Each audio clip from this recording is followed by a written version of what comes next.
Hola, saludos desde la redacción de Euronews. Un día más, la pandemia acapara buena parte de la actualidad. Vemos cómo evoluciona y también las armas para combatirla. Pero hay mucho más, se lo contamos a continuación. Antes, los titulares. Los líderes europeos acuerdan restringir al máximo los viajes dentro de Europa sin cerrar las fronteras ante una situación sanitaria que califican de gravísima. La picaresca y el desperdicio de miles de dosis empañan la vacunación en España, en un momento en el que se baten récords de contagios y los hospitales están al borde del colapso. Joe Biden inicia la batalla contra la pandemia. El nuevo presidente de Estados Unidos ha firmado este jueves 10 órdenes ejecutivas orientadas a reducir el impacto de la COVID-19. Entre ellas, incrementar la vacunación y los test y aumentar el uso de mascarillas obligatorias ahora para viajar. Nuestro plan comienza con la puesta en marcha de una campaña de vacunación agresiva, segura y eficaz para cumplir nuestro objetivo de administrar 100 millones de vacunas en nuestros primeros 100 días de mandato. Estamos en el primer día. Este será uno de los mayores retos operativos que haya emprendido nuestra nación. En su primera sesión informativa como principal asesor sobre coronavirus del presidente, Anthony Fauci dijo que era liberador que pudiera centrarse en su trabajo sin temor a las represalias ahora que Donald Trump no está, y pone fecha para la llegada de una cierta normalidad.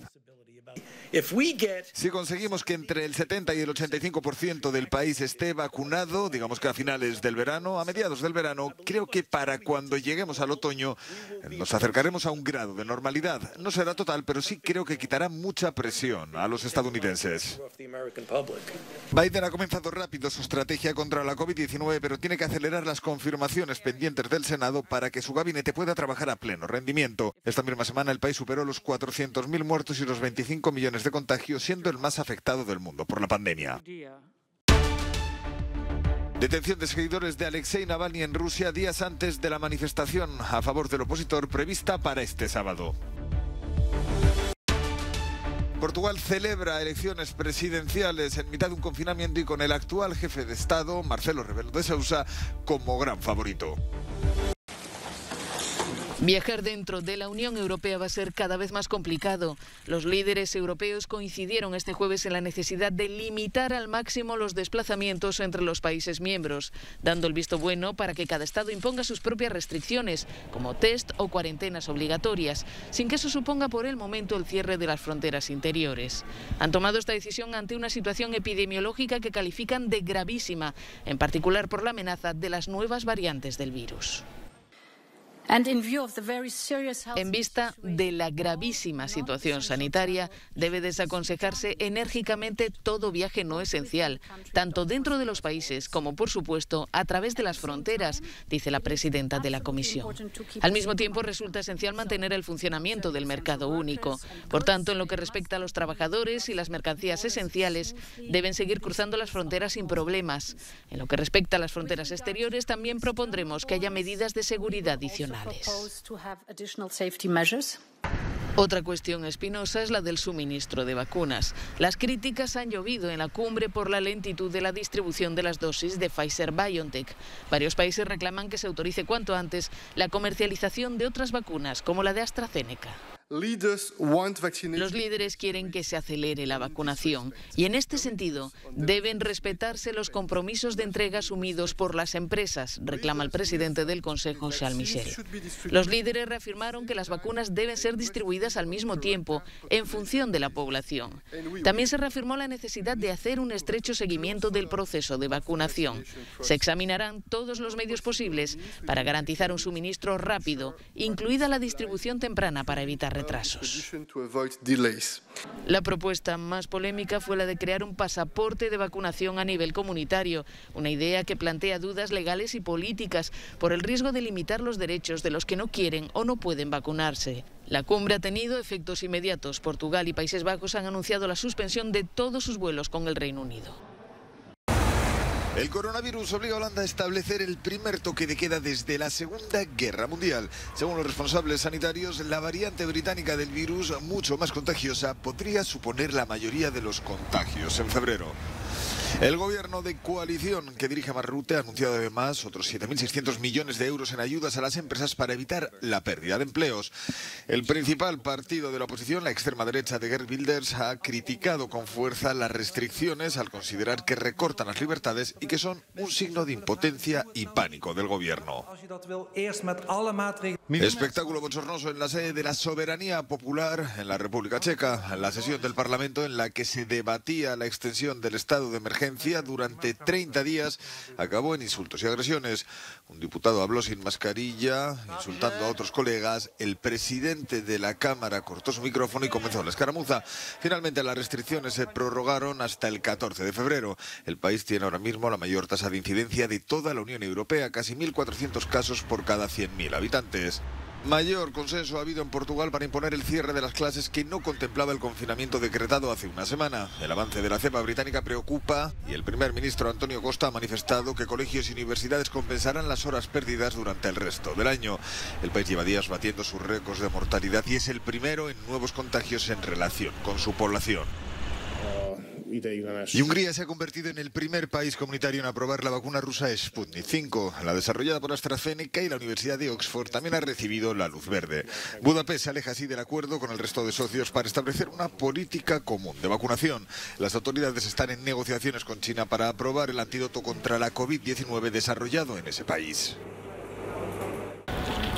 En España, la picaresca y la falta de protocolos están empañando la vacunación contra el coronavirus, en un momento en el que el colapso de las UCI supera en muchos hospitales al de la primera ola y las cifras de contagios baten récords, con más de 44.300 casos en el último día. La distribución de la vacuna y su administración avanzan. Más de 1.100.000 personas han recibido el primer pinchazo, pero sorprende saber que en algunas regiones se están desperdiciando miles de dosis de Pfizer-BioNTech. ¿Por qué? Porque si bien cada vial de la vacuna contiene 6 dosis, en comunidades como Andalucía, Cataluña o Madrid solo se están poniendo 5, desperdiciando lo que llaman el culillo del frasco. La principal razón aducida, la falta de jeringuillas adecuadas. Aún no se sabe cuántas dosis se han perdido de esta manera, pero el problema resulta sangrante en un momento como este. En los últimos 7 días, con fecha de función en los últimos 7 días, se han notificado 1.285 fallecidos. Pero más inaceptables aún son los casos de picaresca. La falta de medios de supervisión y de sanciones previstas ha hecho que en algunos lugares se beneficien de las dosis sobrantes políticos, funcionarios, familiares de trabajadores de residencias, gerentes de hospitales y hasta curas. Un ejemplo es el del consejero de Salud de Murcia, que dimitió tras vacunarse sin pertenecer a un grupo prioritario. Bilbao ha cesado por la misma razón a 2 directores de hospitales. Todo esto ocurre en un momento en el que la situación en muchos hospitales se está volviendo desesperante, como en este, el Virgen de la Salud de Toledo, como explican sus sanitarios. La situación actual en el hospital es de colapso. Colapso no solamente en las plantas de hospitalización convencional, sino colapso en los medios de UBI, de cuidados intensivos. Pacientes ingresados con patología COVID, algunos de ellos pendientes de ingresar en UBI y no pueden bajar a UBI porque no hay cama disponible. Pacientes que están al límite de su capacidad respiratoria. La ocupación media de las UCIs española ronda el 36%, pero las diferencias son muy importantes entre las regiones. En Cataluña y La Rioja, donde la situación es más acuciante, la ocupación es del 60%. Thank you. Joe Biden inicia la batalla contra la pandemia. El nuevo presidente de Estados Unidos ha firmado este jueves 10 órdenes ejecutivas orientadas a reducir el impacto de la COVID-19.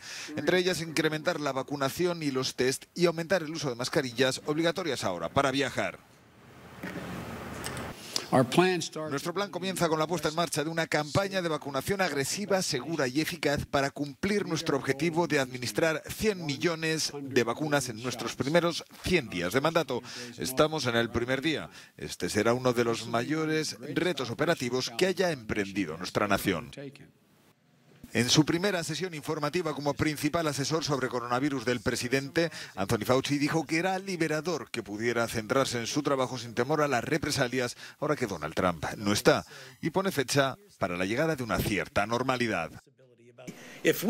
Si conseguimos que entre el 70 y el 85% del país esté vacunado, digamos que a finales del verano, a mediados del verano, creo que para cuando lleguemos al otoño nos acercaremos a un grado de normalidad. No será total, pero sí creo que quitará mucha presión a los estadounidenses. Biden ha comenzado rápido su estrategia contra la COVID-19, pero tiene que acelerar las confirmaciones pendientes del Senado para que su gabinete pueda trabajar a pleno rendimiento. Esta misma semana el país superó los 400.000 muertos y los 25 millones de contagios, siendo el más afectado del mundo por la pandemia. California ha empezado a vacunar a los trabajadores agrícolas, la mayoría inmigrantes latinos. Cientos de empleados de este rancho del condado de Riverside han esperado su turno para recibir la primera dosis. No son personas mayores ni sanitarios, pero se les está vacunando porque su labor se considera indispensable. En otras palabras, son la mano de obra que alimenta a Estados Unidos. Vamos a vacunar a 300 personas, explica la directora de Salud Pública. Se trata de trabajadores esenciales, críticos para el suministro de alimentos. Queremos asegurarnos de que están protegidos. Lo más difícil ha sido convencerlos, atemorizados como estaban por las noticias falsas vehiculadas por las redes sociales. No tenga miedo nadie. Todo va a salir bien. Sabíamos que iba a ser muy difícil vacunar a nuestra comunidad porque siguen escuchando mitos. Empezamos hace 3 meses con la educación comunitaria, yendo a los campos, hablando con los trabajadores, informándoles sobre la vacuna, desmontando mitos porque nuestra gente sigue escuchando cosas sobre un chip que la administración Trump habría puesto en la vacuna para saber dónde están y deportarlos. California suma ya casi 35.000 muertos por la pandemia, con la comunidad latina como una de las más golpeadas. Nosotros también les proporcionamos ayuda económica. Esta mañana una familia llamó para agradecernos $2.000 que les dimos para su padre y su hermano. Pero ahora van a utilizar ese dinero para enterrarlos. Esto es algo que está sucediendo en nuestra comunidad y está impactando no solo al trabajador, sino a las familias y al resto de nosotros, porque nuestro corazón está roto. Superados los recelos, algunos perciben ahora el hecho de haber sido vacunados como una forma de reconocimiento de su valía y de la importancia de su trabajo. A veces sientes que nadie se preocupa por ti, pero ahora vemos que alguien se preocupa por nosotros, los agricultores, y es bonito.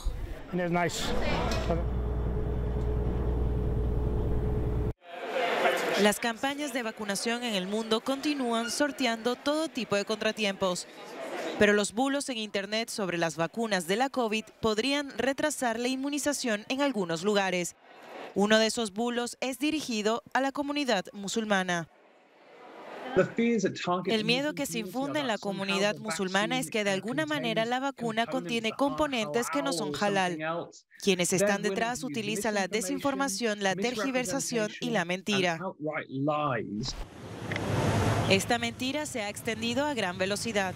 El presidente de Indonesia, Joko Widodo, recibió la vacuna china contra la COVID-19 delante de un cartel que proclamaba que era halal. Mientras que los fabricantes de las vacunas disponibles en Europa insisten que sus dosis no contienen ingredientes a base de cerdo y que son halal y kosher. Por su parte, los intelectuales musulmanes han alzado sus voces para luchar contra la propaganda antivacunas. Creer en la medicina es una de las enseñanzas básicas del Islam. Siempre se centran en la razón, la inteligencia, en la investigación científica y en el desarrollo intelectual.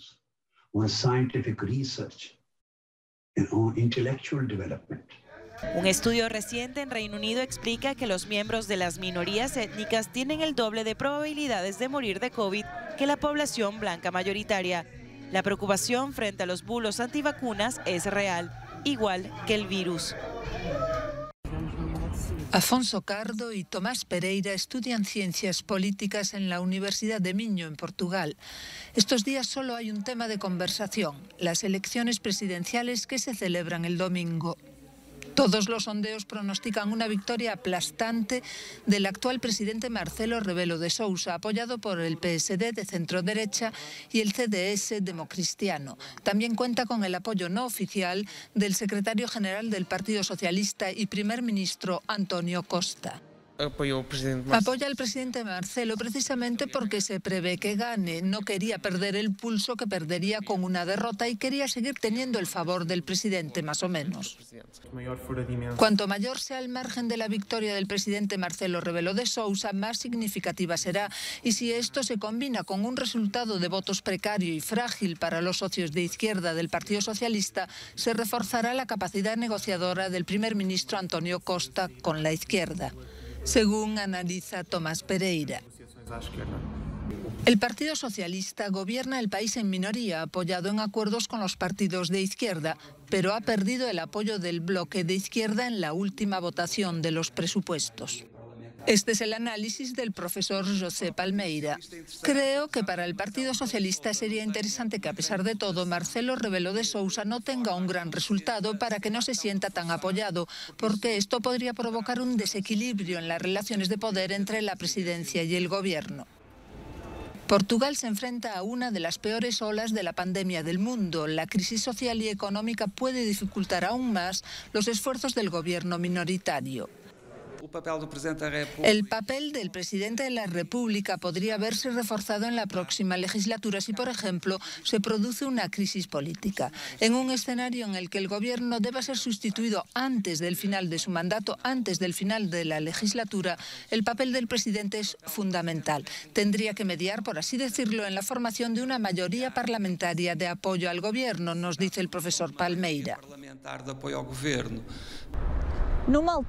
Con Portugal sumido en un nuevo bloqueo, se teme que la participación en las elecciones presidenciales el próximo domingo sea aún más baja que en las anteriores y tenga un impacto en los resultados. Filipa Soares, Braga, Euronews. El regreso de Alexei Navalny a Rusia puede desencadenar una represión sin precedentes.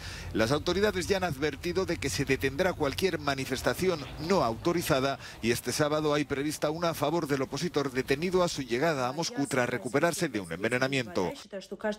Al menos dos de las aliadas más cercanas de Navalny, entre ellas la abogada Lyubov Sobol, fueron detenidas el jueves y uno de sus abogados ha sido expulsado del país. Miembros de su formación y periodistas han sido intimidados ante su posible participación en las protestas. La portavoz de Navalny, Kira Yarmys, denunció en redes sociales que la policía amenazó con derribar la puerta de su casa, por lo que cree que no podrá acudir a la marcha este sábado. El Parlamento Europeo ha aprobado una resolución para aumentar sanciones contra el Kremlin y pide además frenar la construcción del gasoducto entre Alemania y Rusia. En cuanto a Alexei Navalny, condenamos su detención por parte de las autoridades rusas. Los derechos del señor Navalny deben ser respetados plena e incondicionalmente. Pedimos a Rusia que lo libere inmediatamente y garantice su seguridad.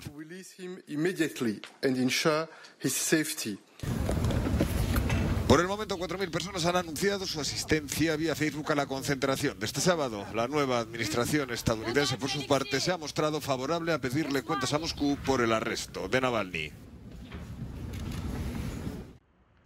El Banco Central Europeo ha decidido mantener los tipos de interés y el volumen de compras de deuda de emergencia frente a la pandemia.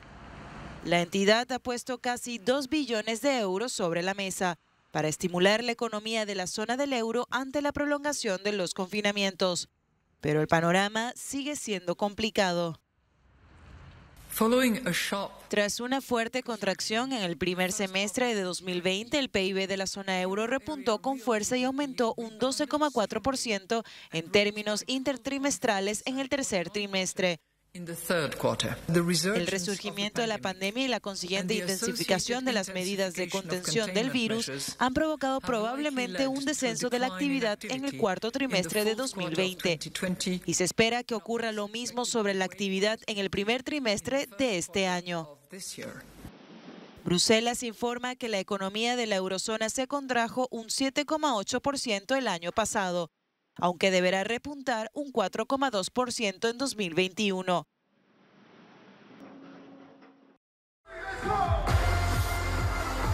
Tecno, láser y llena hasta la bandera. Es la pista de baile de la discoteca Supermono en Wuhan. Hace un año esta ciudad china de 11 millones de habitantes era una ciudad muerta, clausurada por ser el epicentro de una epidemia desconocida. Li Bo es el gerente de la discoteca. Dice que es cierto que comparado con los confinamientos de otros países, China está medio abierta, pero todavía hay mucha gente que se siente incómoda. Para entrar hay que llegar con la mascarilla puesta y dejarse tomar la temperatura. Los que tengan 37,3 o más no pueden pasar. Los demás tienen vía libre hasta la pista. Allí pueden quitarse la mascarilla, fumar y bailar apretujados. Una libertad recobrada, dicen, después de tantos sacrificios.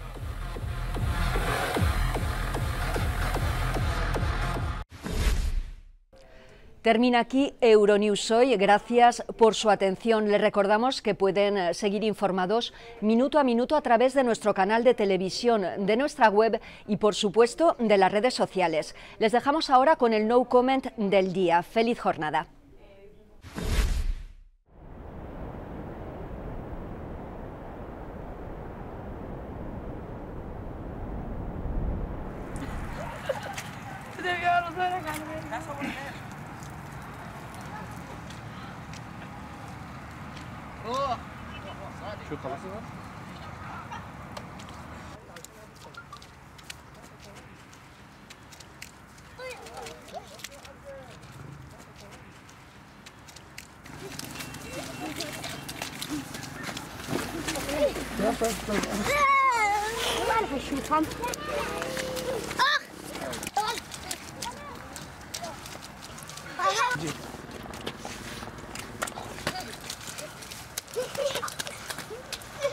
Sure.